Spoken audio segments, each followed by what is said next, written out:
News 14 বাংলার পক্ষ থেকে সবাইকে জানাই স্বাগত। তো দর্শক, আজ একটা খুব চাঞ্চল্যকর ঘটনা আপনাদের সামনে তুলে ধরতে যাচ্ছি। যেখানটায় এসআইআর শুরু হয়ে গেছে এবং এসআইআর তার কার্যকলাপগুলো সম্পূর্ণরূপে শেষের পথে।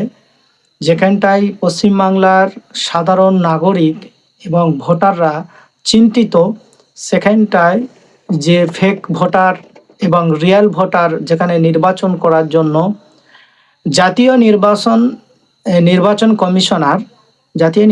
কমিশনার তিনি এসআইআর প্রকল্প নিয়ে এসেছেন এবং তার মাধ্যমে যেখানে স্বচ্ছ ভোটার এবং যেখানে হচ্ছে ডি ভোটার, অর্থাৎ যেখানে সঠিক ভোটার যারা এবং বেঠিক ভোটার, এই ভোটারগুলোকে আলাদা করার কাজ প্রক্রিয়া চালু করেছেন সরকার।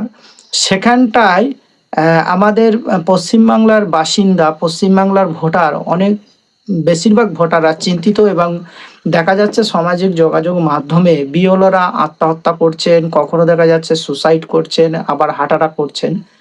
সেক্ষেত্রে দেখা যাচ্ছে যে ওয়েস্ট বেঙ্গলের বর্ডার, সেই বর্ডার থেকে বাংলাদেশিরা ছাড়া অনুপ্রবেশকারী যারা, তারা চলে যাবার জন্য নিজ নিজ দেশেতে চলে যাবার জন্য হিড়িক বেঁধেছে দর্শক। কিন্তু একটা বিরল একটা সামাজিক যোগাযোগ মাধ্যমে আমাদের দক্ষিণ 24 পরগনার কাকদ্বীপ থানার এরিয়াতে একটা আশ্চর্য ঘটনা ঘটে গেল। এটা আশ্চর্য ছাড়া আর কিছু বলা যায় না দর্শক। তো প্রথমে আমরা এই ভিডিওটা দেখে আসি। সদ্যজাত সবে আপনার রাখাইন রাজ্য থেকে বার্মা কৃষ্ণা দাস তিনি এসেছেন আমাদের ভারতবর্ষে। তো তার মুখ থেকেই আগে শুনি, তারপরে এই বিষয়ে কিছু কথা আমরা আলোচনা করব। এসআইআর আবহে তোলপাড় গোটা বাংলা। এসআইআর এর মাধ্যমে ভোটার লিস্ট থেকে বাদ দেওয়া হবে রোহিঙ্গা, অবৈধ বাংলাদেশি, মুসলমান ও মৃতদের নাম। এরই মাঝে আরো এক বড় খবর, যে খবর জানলে আপনি চমকে উঠতে পারেন। এবার বাংলায় মিলল মিয়ানমারের ভোটার। রয়েছে মিয়ানমারের সচিত্র পরিচয়পত্র। মিয়ানমার থেকে 2 মাস আগে এসে নাম বদলে হয়ে গিয়েছেন কৃষ্ণা দাস, রাম দাস। ঘটনাটা দক্ষিণ 24 পরগনার কাকদ্বীপে। এর মধ্যেই তারা তৈরি করে ফেলেছে আধার কার্ডও। মিয়ানমার থেকে আগত কৃষ্ণা দাস জানান, কাকদ্বীপে তিনি শ্বশুর বাড়িতে উঠেছেন। তিনি আগে থাকতেন মিয়ানমারের বার্মাতে। সেখান থেকে মিজোরাম হয়ে ভারতে প্রবেশ করেন, তারপর চলে আসেন কাকদ্বীপে। বর্তমানে তিনি 5 মাসের অন্তঃসত্ত্বা। কৃষ্ণা দাস তিনি কি বলছেন শুনবো। মানে দিদিমণিটা কি করছে? কিছু বলি না, গরু দিছে। হ্যাঁ, গরু দিছে। আপনার কার্ড হয়েছে? হয়েছে। কাজ করে গুলো হলো হন ইংলিশে মারলাম। গরু দিছে স্যার। আচ্ছা, ভ্যাকসিন দিয়েছে? আচ্ছা, এখানে কোথায় থাকেন? হ্যাঁ? কোথায় থাকেন? আগে এখানে কোথায় থাকেন? গণেশ। আচ্ছা, কি নাম আপনার? কৃষ্ণা দাস। আচ্ছা, কবে এসেছেন আপনি? সবাই আছে 2 মাস 2 মাস আগে এসেছেন। আপনার আধার কার্ড আছে? আধার কার্ড তুলে দিলাম, আমি নতুন আইলাম বাংলাদেশ থেকে আইলাম। আর কে এসেছে? আর আমার বস। কিভাবে এলেন? কিভাবে আমার এখানে শান্তি না লাগবে, এখানে আইলাম। এখানে আমার শ্বশুর আছে, কাকা শ্বশুর সঙ্গে আম হরস এখানে সুবিধা নেই। কোথায় থাকতেন বাংলাদেশে? বাংলাদেশ মানে বর্মা, এখানে একটা বর্মা। হ্যাঁ, বর্মা।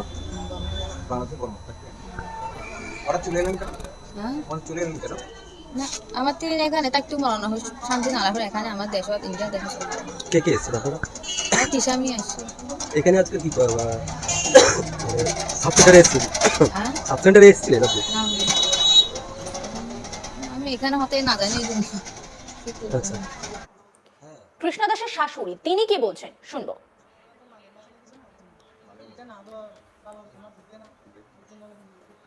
আমরা এসে 15 বছর হচ্ছে। আচ্ছা, এখানেই থাকেন? হ্যাঁ, এখানে থাকি। ভাড়ায়? ভাড়ায় থাকি, জায়গা নিয়েছি, গল্প করতে পারিনি, গল্প করবো। আচ্ছা, জায়গা নিয়েছি। আপনার যে বৌমা কিছুক্ষণ আগে উনি স্বাস্থ্য কেন্দ্রে ছিলেন, হ্যাঁ, গিয়েছিলেন, হ্যাঁ। উনি কতদিন এসছে? নিয়ে এসছে একটু ওখানে মেজারাম আছে না, মেজারাম থেকে ঢুকে এসছে। কোথা থেকে? মেজারাম থেকে এসছিল। মিজোরাম? আচ্ছা, তো এসে 10-15 দিন, 10-15-20 দিন হয়েছে। হুম, আমি বলছি কি কার্ডটা তুলবো, আধার কার্ডটা তুলবো, আমার বৌমাকে একটু পোলিও কার্ডটা করে দিন, এরকম বলছিলাম। আচ্ছা, কাকে বলেছিলেন? আধার কার্ড হ্যাঁ আধার কার্ড নেই? হয় না? টাকাটা করবো করবেন? তুলে দিয়েছি, জমা দিয়েছি। কোথায় জমা দিয়েছেন? আমার স্বামী দিয়েছে, কোথায় জানি না, দিয়ে কোথায়? আসছে অন্য জায়গা একটাই দিয়ে আসছে। ও, এখানে হ্যাঁ এখানে থাকেন, আধার কার্ড অন্য জায়গায় করতে দিচ্ছেন? হুম। কাকে দিয়েছে বলুন? আমার স্বামী দিয়েছে, আমি জানি না সেটা। কার্ডটা হয়ে গেলে দিয়ে দেবো বলছিল, এরকম বলছিল, আমার স্বামী নিয়ে আসবে বলছিল, এটাই। আচ্ছা, আমার স্বামী জানে, আমি জানি না কিছু। আপনার স্বামী কোথায়? আমার স্বামী তলাবাড়িতে গেছে কেরালায়। কেরালায় গেছে। হুম। আর আপনার ছেলে? আমার ছেলে তো এদিকে তলারে গেছিল, মানে সেরকম তলারে গেছিল। আপনার বৌমার বাড়ি কোথায়? বাড়ি কোথায় ছিল বাংলাদেশে? বাংলাদেশের হয়তো নীলার এদিকে, হ্যাঁ, নীলা নীলা নীলা? না, আপনার বৌমা তো বললো বর্মা। মায়ানমার থেকে বাংলাদেশের এদিকে থেকে মেজারাম এসছে, মেজারাম থেকে আসছে এদিকে। আচ্ছা, কবে? হ্যাঁ এই কয়েকদিন আগে? হ্যাঁ, কদিন আগে। আর তারপরে এসে আপনি আধার কার্ড করতে দিচ্ছেন? তারপর উনি তো আগের বাবা আমার স্বামী করতে দিয়েছিল, আমি জানি না সেটা, আমি জানি না সেটা। উনি করতে দিয়েছে, উনি বলে কার্ড বলে ওনাকে দিন। তো এই যে এখন আপনার আপনার বৌমা তো প্রেগনেন্ট, হ্যাঁ, এবার কি হবে? আপনি তো স্বাস্থ্যকেন্দ্রে গেলেন, কি কি কি বললো কি ওরা? ওরা বলছিল বলে এখন করে দেবো না এরকম করছিল। তো আমি বলছি, ঠিক আছে, কার্ড পাক ঘুরে হয়ে যাক, হয়ে গেলে কার্ড পাক বলে দেবে, এরকম বলছিলাম। তো ওনারা কিছু বলছে, তোমাদেরকে এর জন্য ডাকি নিয়েছে নাকি? না না, দিদিমণিরা ডাকি নিয়েছে নাকি? তো কে ডাকি নিয়েছে বলেন? নাকি সেটা মেম্বার দিদি বলছি, ডাকি নিয়েছে? সেটা পরে বলছি। কেন এই যে পরে এই যে এত এই সবে মাত্র এলেন, এই এসআইআর চলছে, এই মুহূর্তে আপনি আধার কার্ড করে করতে দিয়ে দিলেন? আমার স্বামী বলছে এটা আমি জানি না, আপনাদের আধার কার্ড হয়েছে? আমাদের হয়েছে। এই ঘটনায় সিপিআইএম এর পক্ষ থেকে প্রশাসনিক গাফিলতির অভিযোগ তোলা হয়েছে। কাজল দাস সিপিআইএম নেতা, তিনি কি বলছেন শুনবো।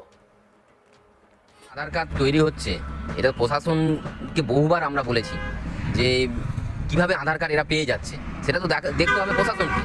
আর কিভাবে আমরা শুনছি কিভাবে ভাড়া নিয়ে থাকছে আসছে, ভাড়াতে থাকতে গেলে তো আইডেন্টি প্রুফ দরকার, বিশেষত আধার কার্ড দরকার বা ভোটার কার্ড দরকার। কিভাবে তারাও ভাড়াটি মালিকরা কিভাবে তাদেরকে রাখার ব্যবস্থা করে দিচ্ছে। পেলাম 14 পৃষ্ঠা দাস, তার কাছে যে কাগজ দেখলাম সেটা মায়ানমারের, কি বলবেন?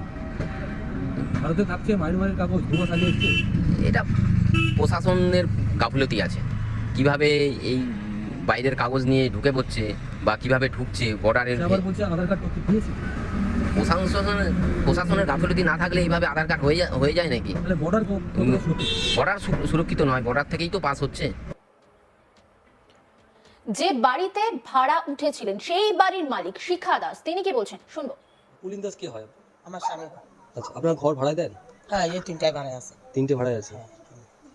আচ্ছা, জায়গা আছে পরে ভাড়া দিচ্ছি। আচ্ছা, এই যে 3 জন যে আছে, এদের মধ্যে নতুন কেউ এসছে সদ্য বাংলাদেশ থেকে, জানেন? না, নতুন এসেছিল, ও তো ওইখান থেকে আমরা তাড়া দিচ্ছি। নতুন এসেছিল আমাদের ঘর। কেন, এখন তো আছেন তো? হ্যাঁ, এখন তো দেখলাম উনি। ওখানে হ্যাঁ, ওখানে এসেছিল। ওনার যে দিদি দাঁড়িয়েছিল, ওনার বৌমা। হ্যাঁ, তাহলে ও ভাত খেতে এসছে, যেমন নিমন্ত্রণ করেছে, খেতে এসছে। হ্যাঁ, ও ও পাড়াতে থাকে। আমরা বলে আমাদের কাকুলি বলেছে, বলে তোমাদের বাড়ি একটা ওখানে ভাড়াটি এসছে, ওকে তাড়াই দাও, তোমাদের সমস্যা হবে। বাবা, আমরা তাড়া দিয়েছি। আমাদের সমস্যা হলো কেন? আমরা তাড়া দিচ্ছি। কেন সমস্যা হবে কেন? আপনারা কে থাকছে না থাকছে, আপনার কাছে কোনো নথি রাখেন না? না, তাহলে আপনারা কিভাবে থাকতে দিচ্ছে? এসছে ও বড় কেরালা চলে গেছে, আচ্ছা, এসি মতন ওরা আমরা ওকে আবার তাড়া দিচ্ছি। কদিন আগে এসছে? কদিন আগে এসছে সেটা আমি মাস জানি। দুয়েক? হ্যাঁ মাস দুয়েক হবে। হ্যাঁ, ওরকম। এসেই বর কেরালায় চলে গেছে? হ্যাঁ, ও কেরালা চলে গেছে। আচ্ছা, এখন দেখলেন এই আশ্চর্য ঘটনা।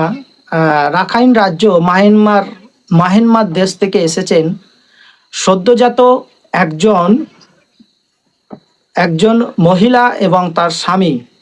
তার আগে এসেছেন তার শাশুড়ি, তার শ্বশুর, মামা শ্বশুর। তার মানে হয়ে গেল কি, আমাদের ভারতবর্ষে কোনো মানুষ যদি অবৈধভাবে এসে থাকে, সে যদি বা বসে থাকার জায়গা তাকে দেওয়া হয়, তারপরে দেখা গেল দর্শক, তারা পা ছড়াবার পরে তারা জায়গা দখল করতে থাকে।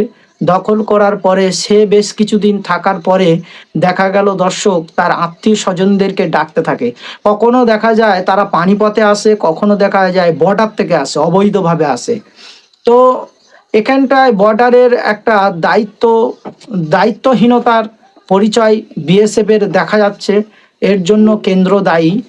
আর তারপরে আরেকটা বিশেষ হচ্ছে ভূমিকা রাজ্যের, সেটা হচ্ছে যে কোনো ব্যক্তি এসেই গেল আর সেই দেশের প্রুফ নিয়ে সে আধার কার্ড তৈরি করে ফেললেন। এবং আধার কার্ড তৈরি করেও ফেললেন। তারপরে এই যে ভদ্র মহিলা তিনি আসলেন, তার আগে থেকে তার শ্বশুর শাশুড়ি এখানে রয়েছেন ভাড়াটে বাড়িতে, এবং তারা জায়গা কেনার জন্য তারা তৈরিও হয়ে গেছে, তাদের সমস্ত ধরনের ডকুমেন্টস রেডি করছে।